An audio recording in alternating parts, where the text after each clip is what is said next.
Baik, kami dari kelompok 10 akan mempresentasikan analisis SWOT dengan tema pembelajaran in- pembelajaran interaktif sistem langkah manusia dengan PJBL.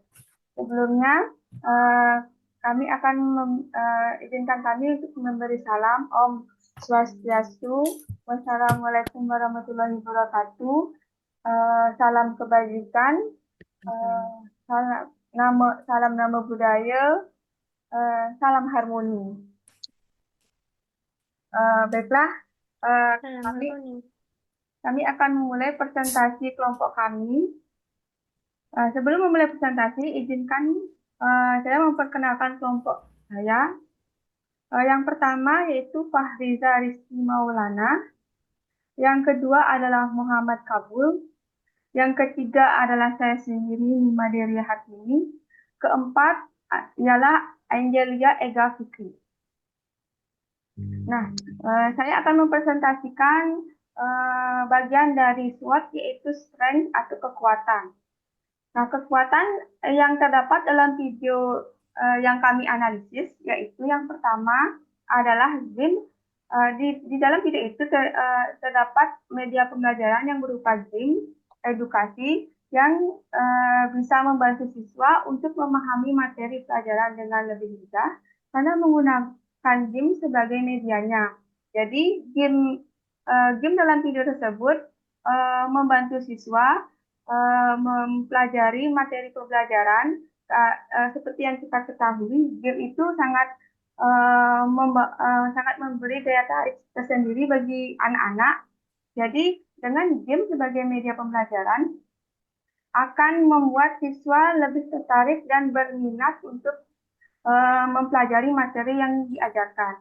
Kemudian, yang kedua, game edukasi membuat siswa lebih tertarik dan antusias belajar. Yang ketiga, game edukasi bisa diakses di mana saja dan kapan saja melalui smartphone yang sudah terinstall aplikasi.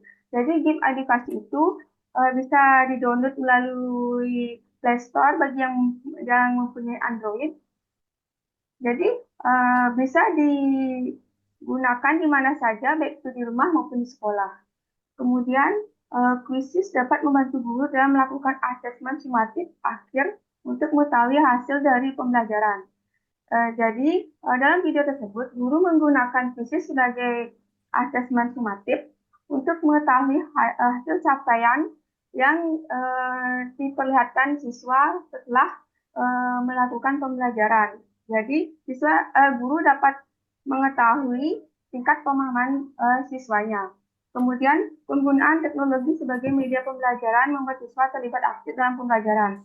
Tentunya dengan menggunakan media, siswa dapat uh, dapat lebih aktif mencari materi. Jadi dalam game itu misalnya sudah disiapkan materi yang bersangkutan dengan uh, yang diajarkan oleh guru. Jadi dengan sendirinya siswa dapat belajar mandiri, kemudian melanjutkan dengan game. Dengan begitu siswa lebih memahami materi yang diajarkan. Baiklah, baiklah, itu adalah pemaparan dari saya, akan dilanjutkan oleh teman saya.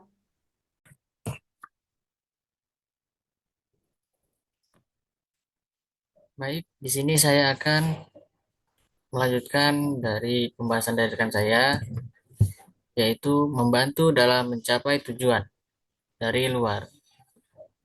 Berikut poinnya yaitu peluang. Ada 3 poin. Yang pertama, pembelajaran yang menyenangkan, materi yang disajikan dalam bentuk video, kuis, dan game edukasi yang menjadikan proses belajar lebih menarik, yang dapat meningkatkan motivasi siswa. Kemudian yang kedua adalah pengembangan keterampilan teknologi yang berupa pembelajaran menggunakan teknologi informasi yang merupakan keterampilan penting di era digital saat ini. Yang ketiga, pembelajaran kolaboratif yaitu proyek kelompok mendorong kerjasama dan komunikasi antar peserta didik maupun dari yang lain yang dapat membangun keterampilan sosial dan kolaboratif. Baik, itu saja yang dapat saya jelaskan. Selanjutnya akan dilanjutkan oleh rekan saya. Terima kasih. Baik, selanjutnya akan saya lanjutkan. Selanjutnya akan saya jelaskan tentang weakness atau kelemahan yang ada dalam video yang kelompok kami analisis, yaitu menghemat dalam mencapai tujuan dari dalam, yaitu dalam pembelajaran tersebut. Kelemahannya itu yang kelompok kami analisis yang pertama, tidak semua siswa memiliki akses yang sama ke perangkat dan internet yang bisa menyebabkan ketidaksetaraan dalam pembelajaran. Apalagi ini tuh adalah pembelajaran dalam tingkat SD. Biasanya anak-anak SD itu kurang tahu tentang apa itu internet. Apalagi jika internetnya habis atau kuotanya habis, mereka kadang tidak mengerti. Biasa itu menjadi kelemahan tentang pembelajaran yang menggunakan teknologi yang ada internetnya. Yang kedua, ada masalah teknis seperti kesalahan aplikasi atau koneksi internet yang lambat dapat mengganggu proses belajar dan menyulitkan siswa. Apalagi ini jenjang SD, tentu saja tingkat emosional siswa itu di tingkat SD masih masih rendah ya, belum bisa dikontrol. Apalagi jika terdapat gangguan seperti internetnya lambat atau aplikasinya error, biasanya siswa akan agak ribet ya. Beda dengan tingkat misalnya SMP atau SMA, itu bisa menjadi hal yang menyulitkan dalam proses pembelajaran ini. Selanjutnya yang ketiga, siswa yang kurang mandiri atau tidak terbiasa dengan pembelajaran berbasis proyek mungkin kesulitan untuk menyelesaikan tugas tanpa bimbingan yang lebih.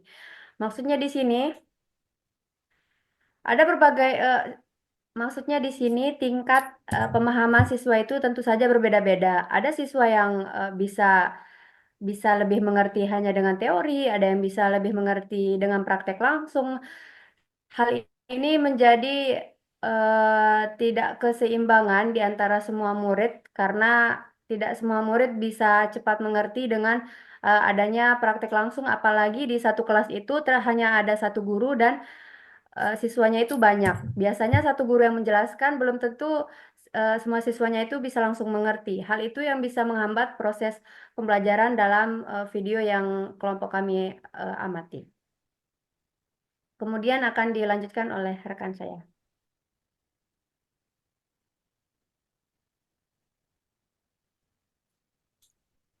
Baik, terima kasih kepada rekan-rekan saya sebelumnya. Di sini saya akan menjelaskan tentang analisis threats-nya atau ancamannya. Yang dimana di sini ada 3 threat yang dari analisis kami. Yang pertama itu distraksi atau gangguan belajar. Yang dimana pada video tersebut dijelaskan bahwa perangkat pembelajaran yang digunakan adalah mobile atau handphone gitu. Di mana penggunaan aplikasi berbasis mobile dalam proses pembelajaran memiliki potensi untuk menjadi gangguan. Banyak distraksi gitu ketika muncul notif atau semacamnya gitu. Anak-anak itu mudah terdistraksi gitu perhatiannya kan. Terutama ini di SD konteksnya gitu. Yang kedua, gangguan terhadap kesehatan fisik. Terlalu lama menghabiskan waktu di depan layar atau menggunakan handphone itu berpengaruh terhadap kesehatan fisik anak-anak, terutama ini anak kecil ya masih SD gitu.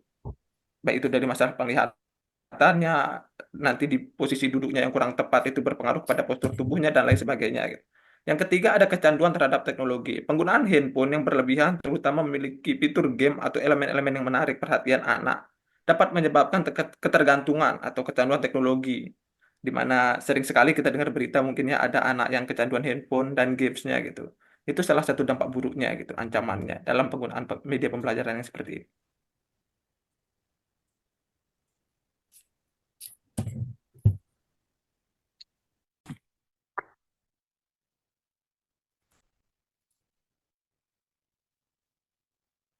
Oke, di sini saya akan menjelaskan beberapa aspek yang telah kami analisis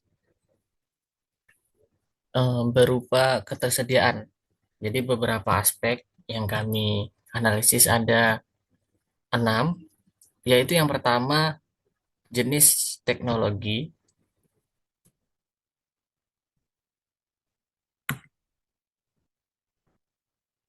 jenis teknologi yang digunakan. Di sini kami analisis tersedia. Yang kedua, jenis multimedia yang digunakan di dalam video kami analisis juga tersedia. Dan yang ketiga, kekuatan atau keunggulan teknologi dan multimedia yang digunakan juga tersedia. Serta kelemahan dan kekurangan teknologi tersebut juga tersedia. Dan yang kelima yaitu peluang integrasi teknologi dan multimedia yang digunakan ke dalam pembelajaran di Indonesia juga tersedia. Dan yang terakhir kami analisis berupa ancaman dan juga tantangan yang muncul jika dilakukan integrasi teknologi dan multimedia digunakan. Nah, itulah hasil dari presentasi kami dari kelompok 10 teknologinya TWPP. Kami ucapkan terima kasih dan salam harmoni.